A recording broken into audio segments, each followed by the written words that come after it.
Iríamos entonces a la última parte del coloquio correspondiente al panel de discusión. Si hay preguntas del auditorio, no sé si han llegado preguntas, ¿quién las tiene? No ha llegado ninguna pregunta de la gente que sigue por streaming. Entonces abriríamos a preguntas del auditorio, del actual o del que está abajo.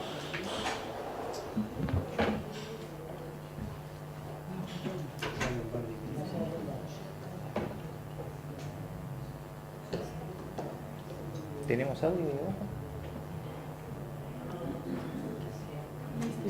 Dice micrófono desactivado, hay que activar el micrófono. Un segundito, estamos viendo cómo lograr el audio desde acá. Desactivado, pero de Chile ya lo vimos. Ya fueron.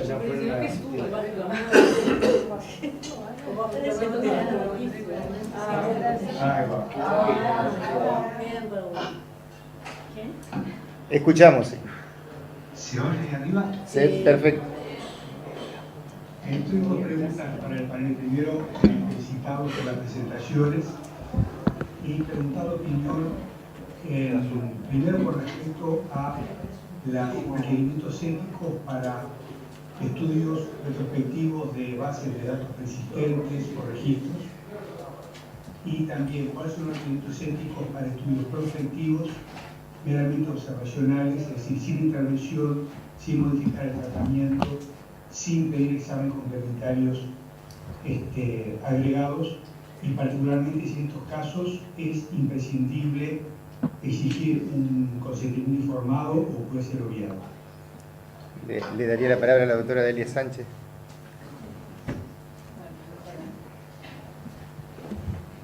Sí, primero con los problemas éticos de los dos son similares, y es parten de la base de quiénes son los datos clínicos, ¿verdad? De quién es la historia clínica, de quiénes son los datos. Y la respuesta a eso la sabemos, es del paciente, ¿verdad?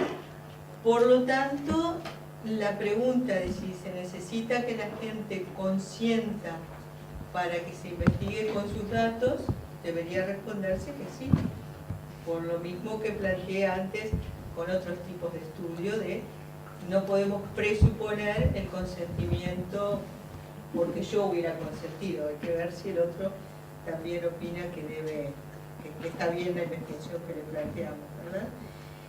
Con los estudios retrospectivos se plantea a veces un problema agregado, es que si hay historias muy viejas, por ejemplo, las personas se pueden haber muerto o ser no encontrables, ¿verdad? Y uno dice, bueno, ¿y qué hago con toda esa riqueza de información? Depende de cómo se haya guardado la información, si está nominada, o sea, si se puede identificar a las personas, no puedo hacerlo. Podría sí hacerse eliminando todo lo que permite identificar a las personas, y en ese caso utilizar los datos en forma global, ¿verdad? Con respecto a los estudios observacionales prospectivos, a veces los que plantean más la pregunta por un tema metodológico de si podrían estar haciendo la investigación sin un consentimiento informado, son a veces las personas, los antropólogos, ¿no?, o los sociólogos, que quieren ver comportamientos sin que el comportamiento sea modificado por el conocimiento de la observación, ¿verdad? Quiero saber, yo qué sé, cómo tratan las madres a los niños en una placita, pero si les aviso, voy a mirar cómo trata usted a su niño en la placita, todo el mundo es maravilloso, ¿no? Entonces, cuando por alguna cuestión metodológica en un estudio observacional está justificado no obtener consentimiento, eso tiene que ponerse en el mismo protocolo y tiene que ser autorizado de forma expresa por el Comité de Ética, que tiene que entender que no se va a violar derechos de los observados y que además tiene una justificación metodológica. El que sea más fácil hacerlo no es una justificación metodológica, y por lo tanto los comités no lo llevan eso. Y los estudios prospectivos, salvo ese caso de que se modifique el comportamiento, es lo mismo, la información es de las personas y para usarla hay que tener su permiso. Y tienen que saber para qué se va a usar. No sé si con eso respondí a las dos preguntas. Atrás, ahí. Bueno, antes que nada, efectivamente agradecer muchísimo todas las presentaciones que manifiestan el conocimiento de cada uno de los actores desde hace muchos años que estamos metidos en. Quería hacer sí un comentario que me parece elemental después de oír el nivel y los puntos destacados en cada una de las presentaciones, y es que el diagnóstico en general, los que estamos en esto, lo vemos o creemos verlo y hoy se nos muestra ordenadamente.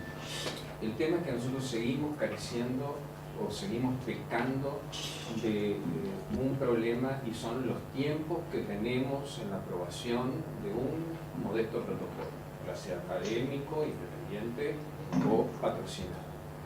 Y como muy bien dijo el doctor Cuello, lo que quiere cualquier patrocinador, me voy un poquito de la exposición, es previsibilidad, que se le diga, así como él dijo el ejemplo, no importa que usted me diga a mí que me va a demorar un año, pero eso sí, yo lo cargo en la computadora y el 31 de diciembre va a saltar de que, bueno, hoy me lo entregás, o hoy me planteas objeción, todos sabemos lo que estamos aquí.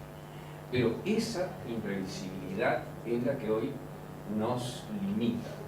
Y esto va un poco también de la mano de que ya hoy hay distintos patrocinadores que se cuestionan el hacer investigación, no en el Uruguay, porque padecemos más o menos este mismo ejemplo en toda América Latina. Y eso entonces contesta también algunas de las proposiciones que hizo la profesora Delgado en cuanto a por qué tenemos ese bajo número, porque si yo me pongo en la mesa de cualquiera de estos patrocinadores con sus oficinas centrales y veo el tiempo que me puede demorar Uruguay, que es totalmente incierto, y bueno, pero hacer en Uruguay y hacer en Chile, que me da un cierto margen, o Perú, que me da cierta previsibilidad, lo hago en Perú, no lo hago en Uruguay. Así que un poco lo del número, que vamos en menos y seguiremos en menos. En este momento en particular, la semana pasada, hubo una reunión de todos los patrocinadores esos internacionales para cuestionarse si en Uruguay el año que viene hacemos investigación o no, porque es incierto.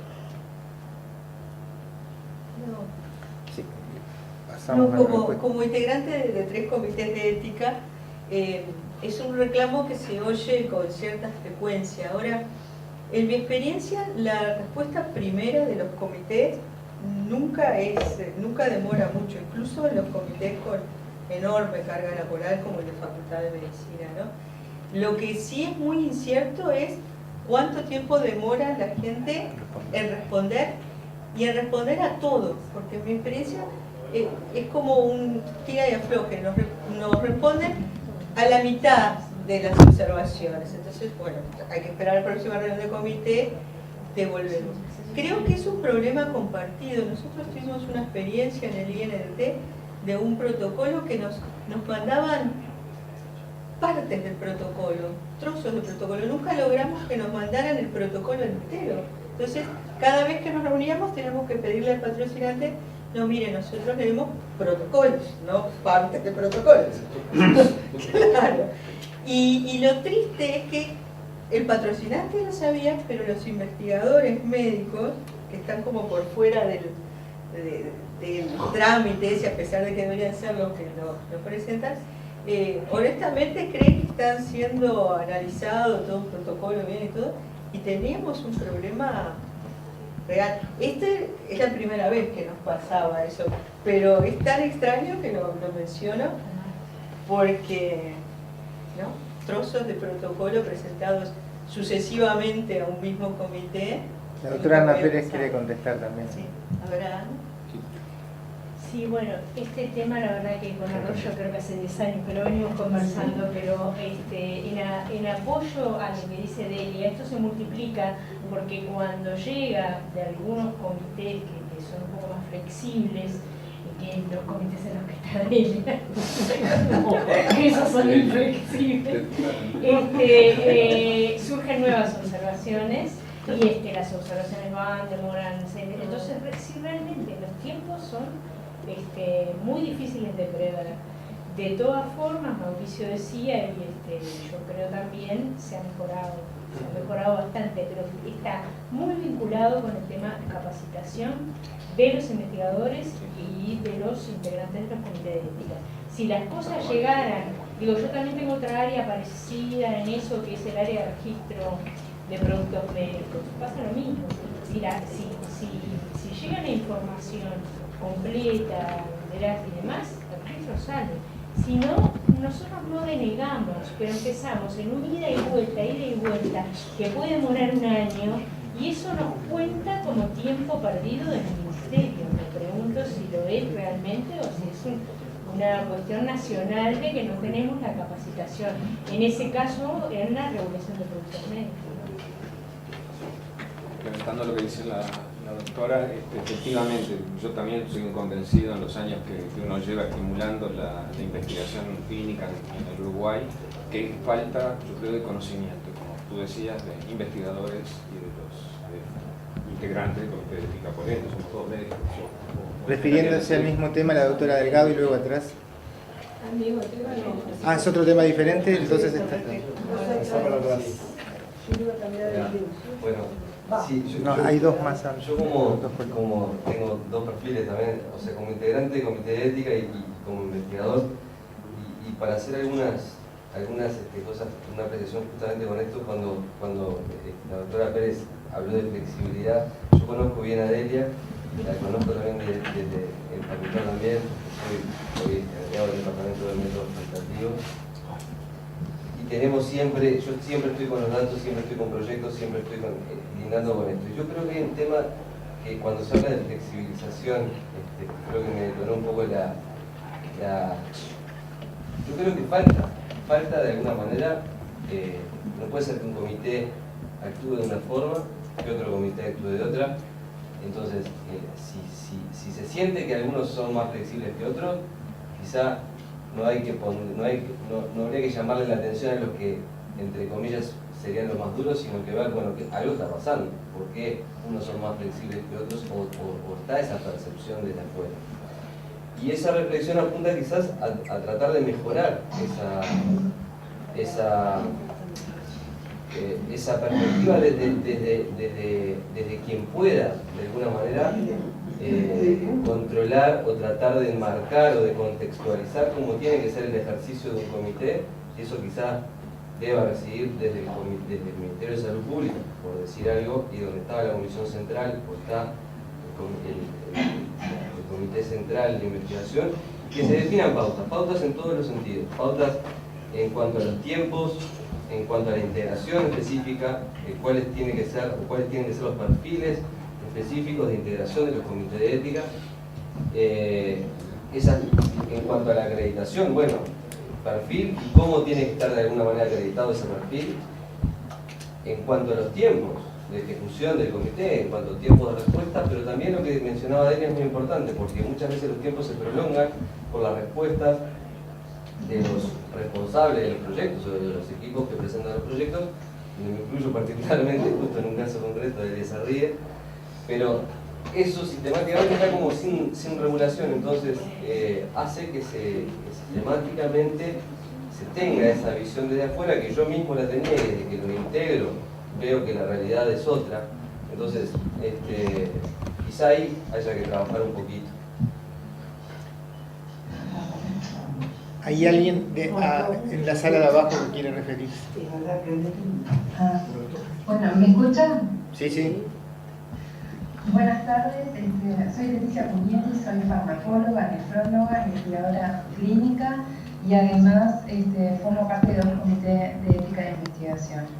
Me parece que hay puntos que son muy importantes de que tratemos, me parece fundamental que nos reunamos toda la gente que está interesada y que forma parte de la gente que trabaja en investigación en Uruguay.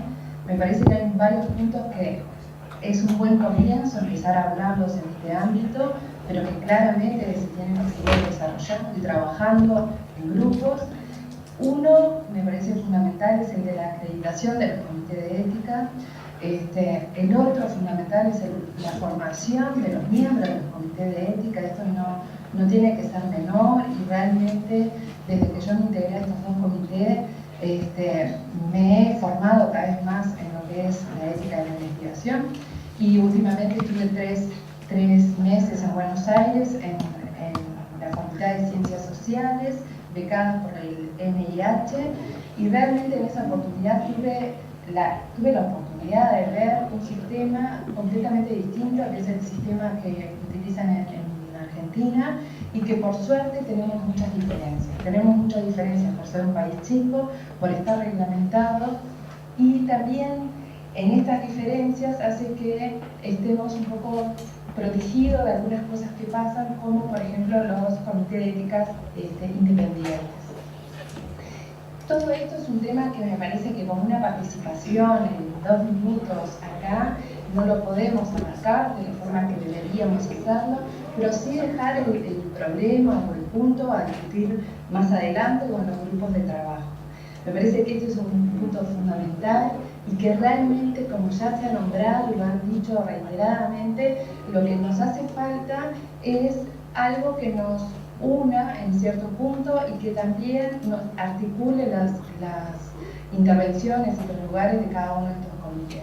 Me parece que es fundamental a partir de ahora, yo sé que se viene trabajando, pero seguir avanzando en estos temas que son fundamentales y que realmente son los que le dan la fortaleza a los comités de ética de investigación.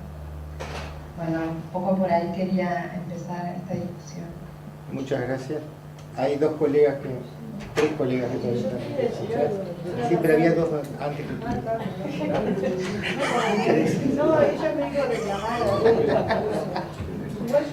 Hola. ¿Se oye? No, yo al final, como pedí hace tiempo la palabra, iba a hablar de algo que habló el primer compañero. Así que me disculpan, voy a plantear la pregunta esa. Cuando se habla de que la historia, el dueño de la historia es el paciente, estamos de acuerdo y que hay que pedir su autorización. ¿Qué sucede cuando en la historia no solo hay datos de ese paciente, sino de una tercera persona o cuarta persona? Me explico, el paciente le cuenta al médico elementos y datos de una tercera persona. La esposa, no sé, un amante o lo que sea está en la historia. Los datos de esa persona están en la historia. ¿Qué se hace? Ahí va, en esos casos. ¿Qué se hace? ¿Hay que pedirle la autorización a la tercera persona? ¿Para hacer qué? ¿Para investigar? Para hacer, claro, vas a investigar la base de datos, vas a usar los datos de ese paciente, los datos que están en la historia. Le pedís el consentimiento informado. Habitualmente no debería haber datos más que del mismo paciente en la historia, ¿no? Pero a veces hay. Pero sí, que puede mencionarse la situación, pero no fulano de tal, cédula tal que vive en tal lado, ¿no? O sea, un alguien.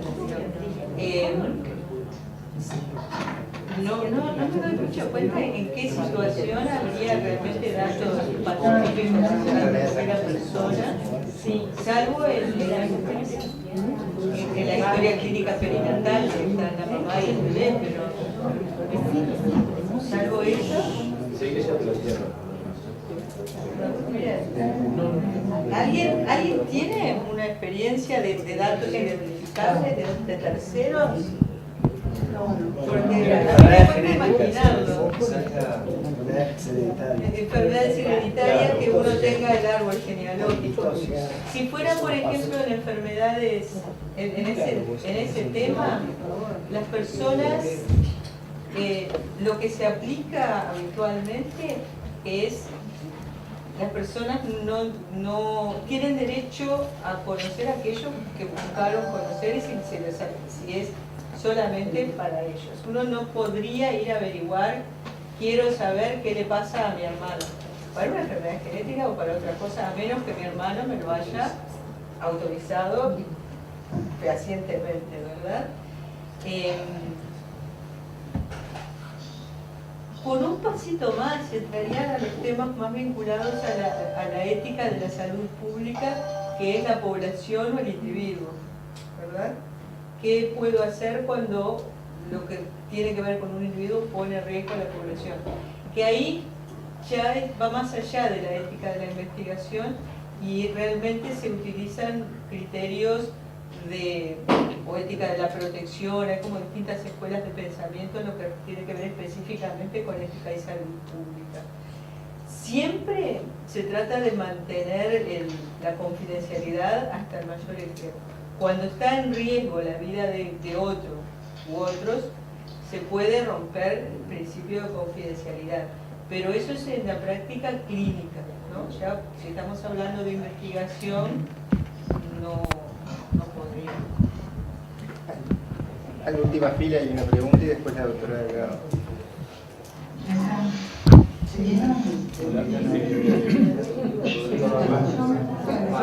Hola,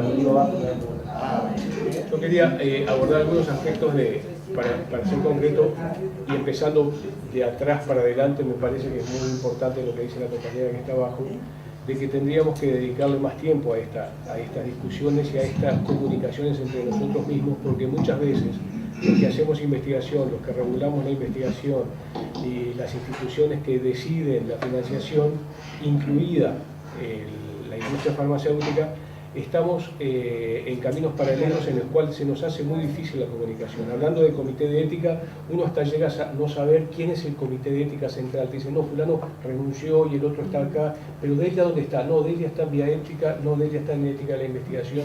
Hay una serie de a veces de dificultades que se nos generan incertidumbres desde el investigador, que son muy difíciles a veces de paliar. Creo que estos ámbitos son muy importantes y debería generarse a nivel institucional un programa nacional de investigación en el cual en ese programa estuviéramos todos incluidos, incluida la industria farmacéutica. Me parece que también ellos deberían aportar sus posiciones, sus posturas, sus intereses, sus compromisos y sus expectativas, ¿verdad? Porque hay que compartimentar y vamos a tener que convivir entre la industria, entre la investigación patrocinada y la aspiración de generar una mayor investigación académica. Que por ahora, si nosotros le vamos a requerir a las autoridades que inviertan en mayor investigación académica, yo si fuera autoridad primero requeriría alguna inversión previa en generar una masa crítica que la hay, pero que no tiene ni el tiempo ni las condiciones de poder trabajar. En general hay que generar credibilidad de parte de todo el cuerpo investigador y que no pasa solamente por la masa crítica, pasa por mejorar las condiciones de trabajo, del tiempo dedicado a poder investigar. En los hospitales en los cuales estamos acostumbrados a trabajar, la investigación tiene un techo en el cual no puede sobrepasarlo porque en general estamos acostumbrados a convivir al mismo tiempo que en la investigación con la asistencia, con la clínica, con las responsabilidades de gestión, etc. O sea que me parece muy importante generar las condiciones y deberían ser a priori, de tal forma que para ir adquiriendo después mayor credibilidad a los organismos que van a financiar, sean públicos o sean privados, estar en mejores condiciones de ofrecer el servicio y la plataforma de investigación. Y me parece que en eso hay mucho para hacer, pero también ya hay mucho hecho. Creo que el Programa Nacional de Investigación debería conformarse por todas estos diferentes actores.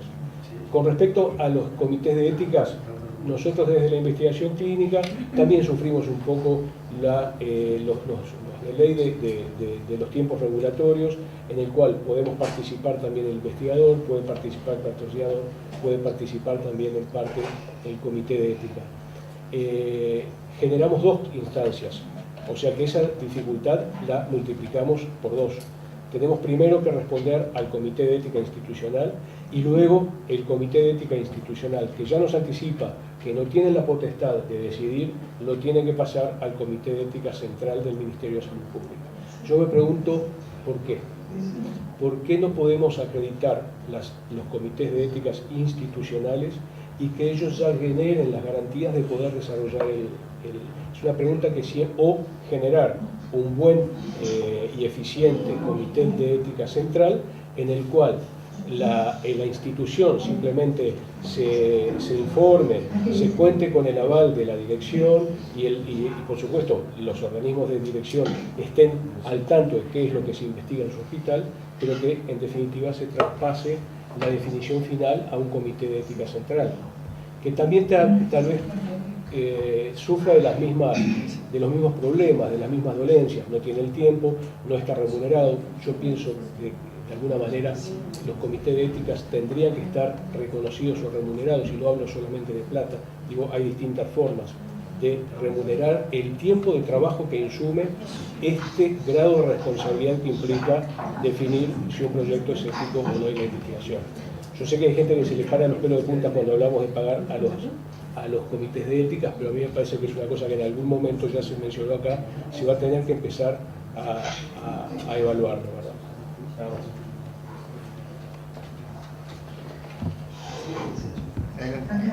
Ahora Delgado después. Ya no te no, Hay dos. Ahora pasamos para Barbie y Tobini. Tobini se le ve en la pantalla. Tobini no se mueve. Hay un codito. ¿Por qué no sube lo que está abajo? Sí, claro. Perdón. Simplemente quiero apoyar la moción de quien habló último, no le veo la cara, pero me cuesta mucho hablar de Raúl. En el sentido de seguir adelante y seguir trabajando sobre estos temas con vistas a poder elaborar un programa nacional de investigación clínica que sea en el que intervengan todos los actores y que sea algo realmente accesible. Segundo, me llama la atención la mención a un comité central. Y yo me pregunto, ¿qué comité central se refiere? Porque si nos referimos a la Comisión Nacional de Ética en Investigación, que yo sepa, hace 20 meses que no existe. Y esa comisión tenía importantísimas funciones y tenía muchas tareas por hacer, como seguramente lo puede atestiguar el doctor Torres, que la presidió en la primera época. Esas funciones hacen falta, y me parece que entre ellas está la de acreditación y además la de apoyo y estímulo a los comités institucionales de ética. Lucía. No, yo había pedido para agregar una cosa. Estoy de acuerdo casi que con el 100% de lo que se dijo. Me preocupa la situación en la que estamos actualmente, que en muchos aspectos ha mejorado sustancialmente, ¿no? Claramente, los últimos estudios que veamos a verdad, el Ministerio del MED tenía la evaluación mucho. Los comités de ética, muchos institucionales de clínica funcionan muy bien, ¿no? Sobre todo para los estudios académicos, ¿verdad? Pero es un hecho que la incertidumbre acerca de los plazos es uno de los factores que desestimula a los proponentes de estudios clínicos, ¿verdad? Y en particular a los que proponen estudios clínicos terapéuticos, que yo hoy me dediqué sobre todo a la investigación independiente, pero yo no fue una frase vacía. En mi caso, cuando dije que la investigación de nuevos fármacos, de nuevas oportunidades terapéuticas era muy importante y tenía que seguir existiendo, me preocupa mucho que Uruguay ha hecho así y así, porque en oncología, brevemente, en el año 90, en el servicio teníamos un solo estudio clínico del doctor Roberto Schwarman de Brasil. Uno, y nunca había habido uno antes. En el año 96 tenemos el segundo y allí trabajamos muy bien en un estudio de hormonoterapia de cáncer de mama, que hoy es la hormonoterapia de primera línea de cáncer de mama, que es el letrozole. La doctora Sánchez lo conoce porque después lo mostró con mucha razón. Ahí descubrieron inteligente que era. Hace muchos años ya.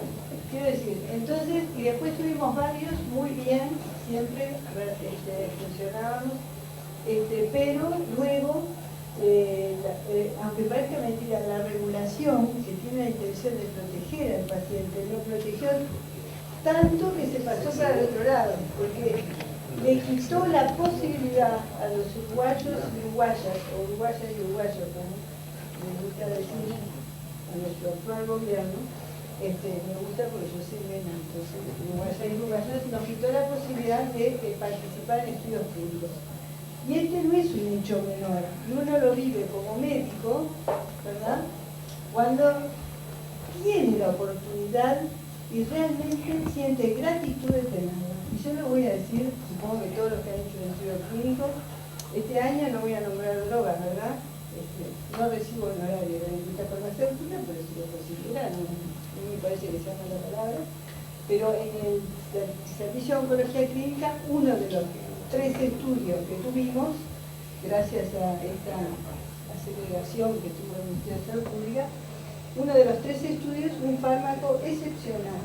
Y un fase 4 de esos que muchas veces uno desprecia, ¿no? Porque el fase 4 y es casi mágico, ¿no?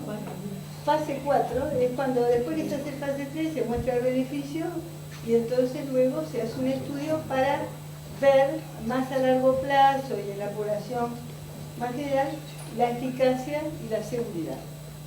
Pero fase 4 quiere decir que no es randomizado.